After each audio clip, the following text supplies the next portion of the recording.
آپ بھی بتائیں میں بھی بتاؤں، خلق خدا سلام ہو ان مولویوں کو۔ ہم لوگ پہاڑی لوگ ہیں، میں ایسا بدبخت انسان ہوں، میں بات کبھی چھپاتا نہیں ہوں، اللہ جانے اس کا انجام کیا ہوتا ہے۔ ہم لوگ پہاڑی لوگ ہیں، ہمیں اس کا کوئی پتہ نہیں ہوتا کہ اس کا انجام کیا ہوتا ہے، ہماری ماں نے ہمیں یہ سکھایا بھی نہیں ہے۔ لیکن جب اس طرح کوئی مولوی بھی پورے قرآن کو جب نظر انداز کرتا ہے تو جی چاہتا ہے اس مولوی کے چہرے پر جا کر تھوکوں۔ اس بغیرت کو کس نے قرآن پڑھا ہے یا کیا پڑھا ہے؟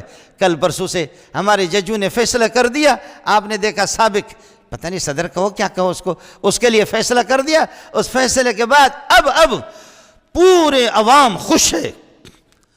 22 کروڑ 23 کروڑ کی جو ہماری آبادی ہے، اس میں ناراض اگر ہے، پلیٹ چاٹنے والے ان کی تعداد 1 لاکھ 1.5 لاکھ 2 لاکھ 5 لاکھ 10 لاکھ لے لو، ان کو آپ 20 لاکھ لے لو، آپ ان کو 50 لاکھ لے لو، یہ 22 کروڑ عوام کو آپ کیا کریں گے؟ ججز سب کے سب راضی ہے، وکلاء سب کے سب راضی ہے، لیکن کچھ جن کے ہاں نہ حیا ہے نہ شرم ہے نہ اس کو جانتے ہیں۔ یاد رکھ لینا، کوئی مولوی دنیا میں، کسی بھی مولوی کو میں آپ کو بتا رہا ہوں، اس مولوی کو مجھ سے بات کرا دینا، ہمت کرو، لیکن ہوگا بھی نہیں۔ یہ مولوی مجھے بھی خوب جانتے ہیں،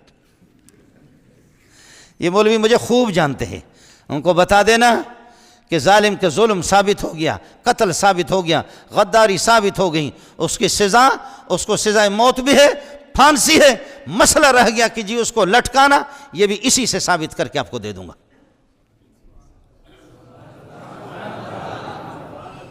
اسی سے اس کو لٹکا دینا، اس کو لٹکا دینا سولی پہ۔ جج نے کوئی غلط فیصلہ نہیں کیا۔ قرآن مجید، ارے مولویو تم محمد کا نام لے کر کے کس پہ کھاتے ہو؟ اس کا نام لے کر کے بڑی بڑی داڑیاں تم نے رکھی ہے، تمہیں شرم آنی چاہیے، کس چیز کے تم مفتی بنے ہو؟ سبحان اللہ سبحان اللہ سبحان اللہ۔ ہم لوگ پہاڑی لوگ ہیں، ہم لوگ یہ اس طرح جھوٹ بولنے کی عادت بھی نہیں ہے۔ بعض کے سبحان اللہ تقریریں ان کی بڑی اچھی ہوتی ہیں، لیکن جھوٹ دل کھول کر کے بولتے ہیں، دل کھول کر کے جھوٹ بولتے ہیں، اور مجھ سے رہا نہیں جاتا۔ یہ گزارش یہ تھی کہ کوئی مفتی بتا تو دیں، انشاءاللہ ہم اس کو بتا دیں گے کہ قرآن و سنت میں بالکل صحیح فیصلہ ہوا ہے، بالکل صحیح فیصلہ ہوا ہے۔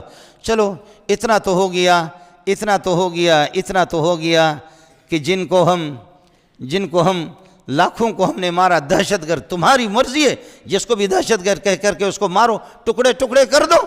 لیکن معلوم یہ ہو گیا، اور پھر بتاتے ہیں کہ جی فوج میں غم و غصے پایا جاتا ہے۔ فوج میں کوئی غم و غصہ نہیں ہے، اللہ کے فضل و کرم سے فوج میرا ادارہ ہے، میں جانتا ہوں فوج میں اگر 10 آدمی 100 میں 10 بھی نہیں ہے، اس طرح پورے فوج کو بدنام کرنا یہ مقدس ادارہ ہے، مقدس ادارہ ہے، اس طرح نہیں ہے اللہ کے فضل و کرم سے۔ انہی فوجیوں میں، انہی داڑھی منڈوں میں جن کو آپ داڑھی، ان کی تہجد بھی ناغہ نہیں ہوتا، انہی فوجیوں میں غیور بڑی تعداد ہے۔ باقی مسئلہ ہے کہ جنگیں لڑی ہے، تو قزمان رومی نے بھی تو جنگ لڑی تھی۔ قزمان لوگی نے، صحابی نے کہا کہ ما اجزا منا احد اليوم کما اجزا فلان، آج کسی نے اتنا کافروں کو قتل نہیں کیا جس طرح فلان نے قتل کیا۔ میرے نبی نے فرمایا فلان نہیں، یہ جہنمی ہے جس کے تم تعریف کر رہے ہو۔ صحابی نے کہا یہ جہنمی ہے تو پھر؟ ایک صحابی کہتا ہے کہ میں نے کہا کہ محمد رسول اللہ غلط نہیں ہو سکتا، لیکن کچھ لوگوں نے کہا کہ یہ کیسے، اتنا بڑا صوفی، اتنا بڑا مولوی، کتنے لوگوں کو اس نے قتل کر دیا، صوفی صاحب یہ بھی جہنم میں جائے گا؟ میرے نبی نے فرمایا پکا جہنمی ہے۔ ایک صحابی کہتا ہے کہ میں نے کہا آسمان غلط ہو سکتا ہے، زمین غلط ہو سکتی ہے، پہاڑ اپنی جگہ سے غلط، سورج اور چاند کا چلنا غلط ہو سکتا ہے، محمد کی بات غلط نہیں ہو سکتی۔ میں نے کہا چلو دیکھ تو لوں، چلو دیکھ اس کے انجام کو دیکھوں، تو چش دیکھا نا کیا ہے، جب محمد اس کو جہنمی بتا رہا اور ہماری نگاہ میں، ہمارے تجربے میں وہ اچھا لگا، فرمائے میں پیچھے لگا، وہ لوگوں کو کاٹتا رہا کافروں کو، آخر میں کچھ زخمی ہو گیا تو اپنی تلوار کی یہ کہ دھار اور اپنے تلوار کی نوک اپنے سینے میں دی، ایسے کر کے اپنے آپ کو خودکشی کر کے اپنے آپ کو مار دیا۔ صحابی آیا ہے چھلانگے مارتے ہوئے کہا اشہدو ان لا الہ الا اللہ اشہدو انک رسول اللہ، میں گواہی دیتا ہوں تو پکا اللہ کا رسول ہے۔ فرمایا جاؤ ابو بکر عمر کو، دیگر ساتھیوں کو بتا دو۔ کیا ہوا؟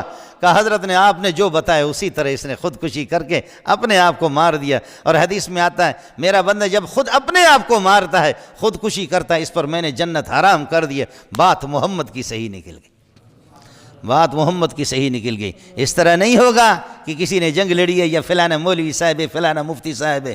شربت بنا، تو شربت بنا، اس میں لیمو بھی ڈال، شکر بھی ڈال، پانی بھی ڈال، برف بھی ڈال، اس میں خوشبو بھی ڈال، الائچی بھی ڈال، کئی شربت تیار کر کر تیری محنتوں کو بھی سلام۔ آخر میں پیشاب کا ایک قطرہ ڈال تو تیری اس محنت پہ لعنت بھی تو ہوگی نا۔ سمجھ میں نہیں آیا؟ تو محنتیں کر، شربت بنا، کتنی محنت تم نے اپنے بنایا، آخر میں پھر پاخانے کا ایک ٹکڑا سا بھی اس میں ڈال دے اور پیشاب کے 2 قطرے ڈال دے تو تیری اس محنت پہ بھی لعنت ہوگی۔ اگر کسی نے کبھی کوئی خوبی بھی کیا ہے اور اس طریقہ پر اس کے بعد بات صاف سی ہے، توبہ کسی کو بھی کرنا نہیں۔